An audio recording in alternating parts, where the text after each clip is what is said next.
Hey everyone, and welcome back to a brand new episode of Attack on Show. I'm Rob E. And I'm Jay Marsh. It's the show where we help you find what to watch on all streaming networks, movies, DVDs, in the theaters, and we also help you find some new tunes to check out. Or we just find you internally. Yes. Yeah. We find that inner you that you know is in there. Deep. Before we get started, make sure you click like And share. and subscribe. And subscribe to that little bell, because if they don't hit the little bell, Rob, they don't know when we've released new episodes. And then you're flipping through channels lost for hours on end. You Absolutely. don't want that to happen. No, and you can also contact me now at the little things below, because I can't remember, because I'm like 3 drinks in.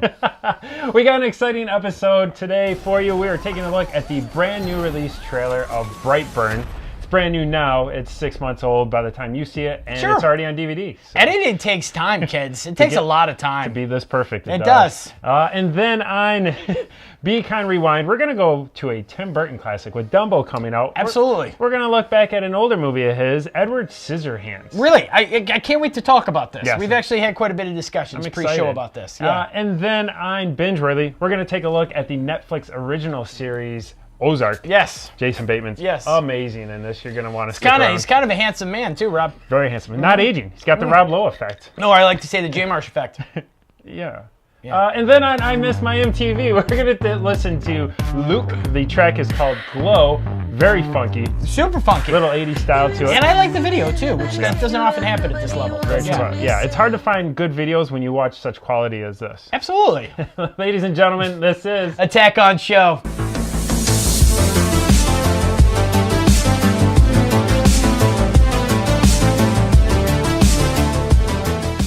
All right, everybody, as we stated in the introduction, we're going to take a look at Superman Gone Bad, basically. This is really, I'm excited. Like, I've read about this and I watched the trailer now. It's super exciting. Yeah. This looks way better than I thought it was going to Out of look. the J.J. Abrams Bad Robot production. I'm excited for it. And it makes sense. It looks it. I mean, there's a look about his stuff. Yeah. So, preview review, Brightburn.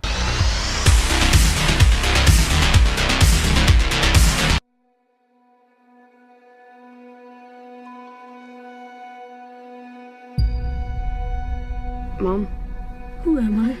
You are a gift. I wish I had a mother to say that to me. Sorry, it's okay. We believe that you came here for a reason. There's a MILFness about her though, right? I had to say it. I'm sorry. That's just like you, except not penises. Oh, yeah. Different from other kids. Touch the floor, Brian. You are different. Caitlin, get my hand up. He's a creep. Help him up. What are you doing? He's got a boner for you. I want him in handcuffs and I want him gone. Do you even know who his real mother is? I'm his real mother. Let's go. Maybe there is something wrong with Brandon.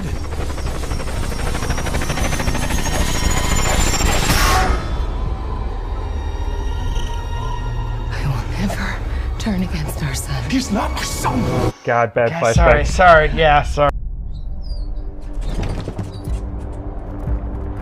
Hey, who's messing with me? It's just like you, but not penises. I can't even do contacts. You do not want to be looking directly at that with your one good eye. No, exactly.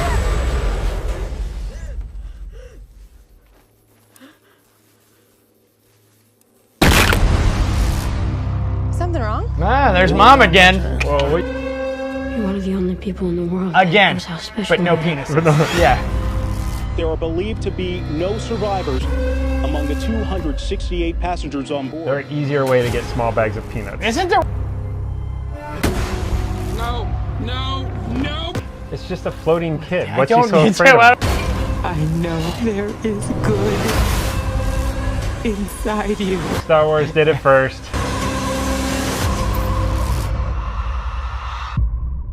Tori! You're safe now. Oh, that'd be a good adjustment. Where did This is why we say play outside. This is basically if Superman grew up a dick instead of not being. I like the way you said it better. Can you? I can believe Yeah. it. Okay. I Cool. can believe it. We're Yeah. good. No. This is really kind of a. Yeah. I'm a really exciting movie. I'm not your typical horror guy. I don't. That doesn't. But watching You said this, horror. Yeah. Okay. I didn't want to disagree with you. No, my therapist says I got to be a little more open. Yeah, no. But this is actually something that's really exciting. I'm excited I remember to see the first teaser that came out. I kept thinking, "Oh, this is a ripoff," and then it made that turn. No, to pissed off Superman, which is well done. Yeah. Yes, absolutely. They're marketing it very well, which obviously J.J. Abrams is a marketing genius. It's funny, and we see these, like, if you ask me and sit down, Rob's very good about this, but I wonder if I sit down, like, I think I would have picked him as Bad Robot is doing this. He's got his look, filming the style. Even when he produces, the styles of the directors that he picks are always which is very similar to Steven Spielberg. his. This has that feel, but much darker than I think Spielberg would have done. He's Spielberg's biggest fan. Yeah, I mean, absolutely. he grew up on Spielberg. He loves Spielberg's work, so you definitely see it in his work now. The movie is releasing on theaters on May 24th. So it may be done. We might have this episode out before it comes out. Sweet, so yeah, nice. I'm pretty excited. I'm gonna have to stay up all night, all week to get this done. Yeah, wow. Cheers. Anyway, we will move forward now. What do you want to do next? Do you want to do Be Kind Rewind or Binge Worthy? I'm gonna let you pick. Binge Worthy. Listen up now. This is serious. I was just wondering, No! All right, on this week's Binge Worthy, we're taking a look at Netflix's original series, The Ozark, starring Jason Bateman and Laura Linney. He's so dreamy. He is. He is just dreamy. He just keeps getting better. He's like a fine boxed wine. He is like a fine boxed wine or a canned wine now. Can I make him in cans? Oh my God, all the time now. Yeah, check it out. The show centers around Jason Bateman and his family, which he's. I guess he is married to Laura Linney, although it starts with him having some problems. They have 2 children. And the cartel took care of that problem for them. Before the cartel comes in. But the great thing about this show is it revolves around this family where Jason Bateman is running like a finance company. And the very first episode jumps right in. Oh, it does, and it packs a lot into that first episode. It's immediately where him and his partner, you think they're just good businessmen, and within 10 minutes, him and his partner are on their knees, hands tied behind their backs at gunpoint. A little different than your normal Saturday night.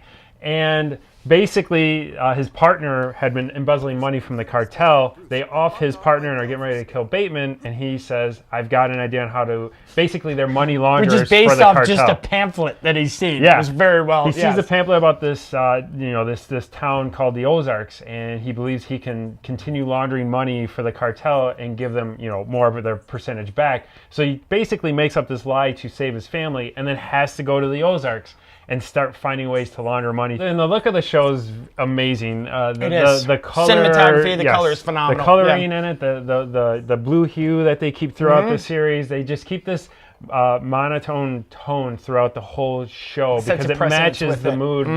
And what's great about the show that I liked about it is, again, Netflix is amazing at casting, but their characters that they choose to build in these shows, it's never just one lead who carries a show or one co-star carries a show. It's always an ensemble. It's best when it's that way. Yes. Right? And Julia Garner, I have to point her out. She is amazing in this series. And she plays a character where basically, as Jason Bateman's trying to hide money, she is, like part of this hillbilly family who finds the money. And I loved, this was when I knew the show was going to be different because it's early in the series.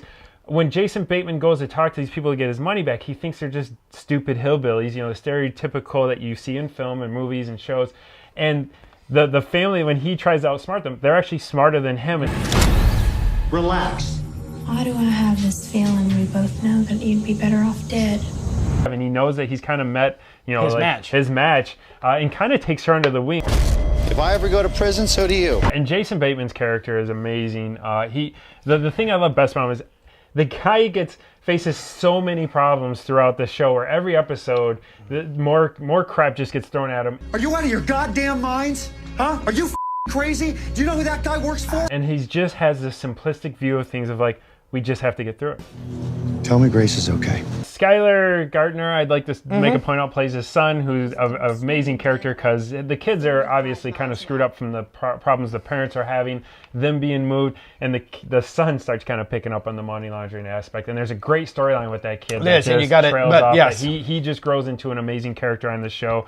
I also wanted to point out Harris Yulin, who is an amazing character that they rent a house from, and he just basically knows he's going to die soon and just wants to live in the basement of the house. If there is one, if I'm going to critique some of the series, and what I would warn the viewers out there if you're going to start watching the Ozark, is I do feel like This is where, I've discredited Netflix shows in the past that they do have that advantage of not having to make people wait week to week. Season 1 for me did kind of drag. I agree. I felt season 1, through like episode 5, 6, 7, I kind of questioned whether I really wanted to go back, but because I could continue watching them, I really liked the characters, but the storyline was just kind of dragging. I think that is kind of a common theme in all of the, like whether it's Hulu, Netflix, any of these, is you kind of see that drag portion, and I don't know if and maybe you could put it in, I don't know if it's because we do or is this the structure that we're looking at? Is that the structure of a lot of these? Yeah, I blame streaming networks for that because they don't need to catch your attention so much to bring you back next week. There is a lot to be said about network TV shows that they have to be that good to not only have you not forget what happened the week prior, but also make you remember the following week to tune in or at some point. I agree with that, but I think the advantage, and you and I've had this discussion a lot, and you talk to writers, and a lot of writers will state that it's so much more fun or so much easier to write for something in Netflix when you don't have to worry about bringing them in after commercials. It's one story arc, which gets you, I think, deeper into the characters, but I think there, like you said, there's some filler there. There's some downtime where we, at our age, have been cultured to expect that every commercial pull me back, every episode call me back, and that's why it gets a little long for us. Whether that's good or bad, I don't know. I mean, it would be interesting to see how that plays out in the long run. You can make an hour episode, and as long as you make the first 15 minutes catchy, and then the last 10 minutes of it enough to make you come back, you really could kind of throw some filler in there just to fill that space. And I felt like season 1 of Ozark did that. Now, I will say season 2 is amazing. It does not fall into that trap where every single episode of season 2, it picked up where season 1 ended, and season 1 ends crazy, and it just goes even higher than that. It's at this level, season 1. It gets to this level. Wow, okay. But Ozark's definitely a great show to check out on Netflix, especially if you're already paying the monthly fee. I say watch it. Jeff? Oh, absolutely watch it. Binge it? Binge it. Absolutely. Definitely binge-worthy. Yeah. So, wow, that was a nice segue out there. Segue? Yeah, you did nice. Yeah. Now I think it's time to be kind. Yes, and we're going to rewind.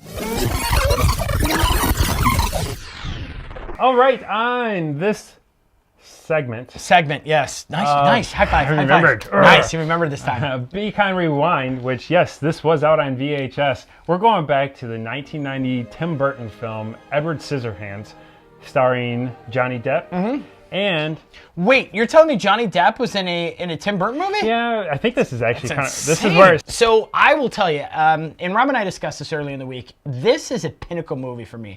This was I love Tim Burton, and we watched Beetlejuice before this, but this to this day is one of those movies that really, really makes me feel uncomfortable. Well, does it have anything to do with your mom putting scissors on your hands to stop you from? Can we not go there? No, please. God, Rob, we talked about this. God, the therapist. Jeez. Why does it make you feel uncomfortable, Jeff? Oh, I don't know.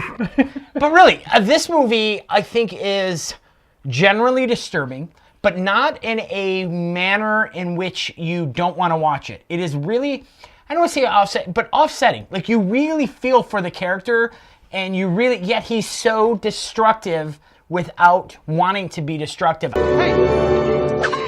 I really love this movie. I think it's a fantastic movie. I love Tim Burton's vision. I love that when it's in Edward's home, it's the deep, again, blue, dark, black and white almost coloring, and then when it's in the suburb, the coloring of the houses and the cars and everything about this eccentric look of this sub is fantastic. So Tim Burton. This is like, to me, I feel like this is his first real Tim Burton movie. I have control. I've got enough juice. I can finally make a movie for myself. Everyone going to work at the same time, coming home at the same time. Just the eclectic view that Tim Burton has. The guy's a visionary. He's got this amazing view of things, and it doesn't matter how far-fetched it is, which is why I've always liked Tim Burton. He always creates these worlds that you can you buy into. Why is it that he has scissors for hands? You end up not even caring about the scissors because you just start caring about the character, and you realize the movie's just a broader picture, and it's really a vision. It's a segment on society. It's telling a story, and it's vision. But Tim Burton I don't know if there's anyone really out there when you go back and look at it, even to this day, that really can get away with it like he does. No.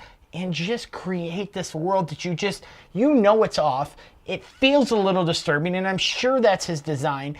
and yet you completely accept it and buy into it when you're watching. I mean, the effects, they're simplistic. There's nothing special. You know, you can tell when he's cutting the shrubs. You don't see him cutting when he's cutting the ice, which is, I think, one of the most magical film scenes in history with Winona Ryder spinning around.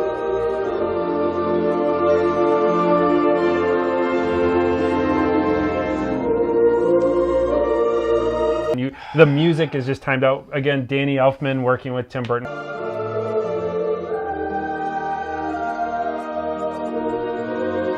The only thing I felt bad watching this movie recently when you pick it up is Anthony Michael Hall overacting as the tough guy. Stay away from her, okay? I mean it. It's like, we got it. You were a nerd in all of your previous films, and you wanted to make a breakout character by being the tough guy. And this was not it. So bad, and it just did not. And poorly edited with him, I think, too. The vision, again, I credit this whole movie to Tim Burton and the fact that, again, you got a guy with scissors walking around. You question why he has scissors within the first 5-10 minutes, but then you just kind of quit caring. You just go with it. And so Johnny Depp's acting is amazing because he really has minimal lines throughout the movie, and his eyes just portray the character so well. That the makeup, he's just.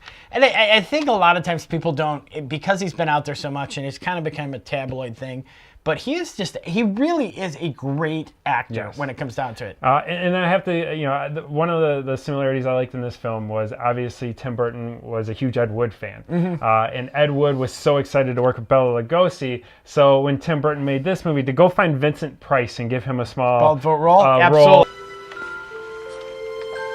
I have a present for you. It's like his tribute to Ed Wood, who is known as the worst director of all time, but there was still something to take out of his films, and Tim Burton saw that. There would be no Tim Burton, I think, without Ed Wood. No. I think there would be a very different one. Which is a great movie, by the way, we should cover. Yes, absolutely, we should cover. Yep. But if you're one of the few that have not seen Edward Scissorhands, or it's been a while since you've watched it, go back. It's on Hulu streaming right now. I highly recommend, if you have the Hulu subscription, click on it and watch it. It's a great movie to watch with the kids, the family. It's actually a lot funnier now when I watch it. Some of the humor in it it's really well picked up by younger people. It's well received. I highly recommend it. It'd be a fun night to watch. Yeah, absolutely. And speaking of fun, you want to get some music on? Hell yeah.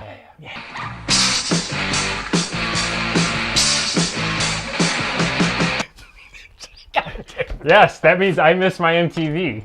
So we're gonna take a look at "Glow" by LUC. Jeffy, anything to add? Yeah, I'm good. That's good. You're in the spotlight, everybody's hanging around, nobody wants to miss it. You're living dreams, you're living like a Kennedy, isn't what you had a vision, so you're fading now. Oh, you're fading now. You're on the edge, you're right up on the pinnacle, standing up tall, looking down. You're on the restless light, if you could fly away, you're gonna leave this town, but you're holding out. Oh, you're holding out. You shine brighter than all the others. You fly higher than the stars above you. You better now? I'm much better now. Yeah, I just need a real recovery time. That was a great track. It really LUC. was. I like that. We often don't get quite the video quality of that, but I enjoyed the video as well. No, and that one's a little more popular than the songs we usually feature. It's at 2 million views, so it's catching up to our level, and I was just really happy. Maybe we can give them that extra boost they need. So they need 6 people? Yeah, they need 2.0000006. Oh yeah.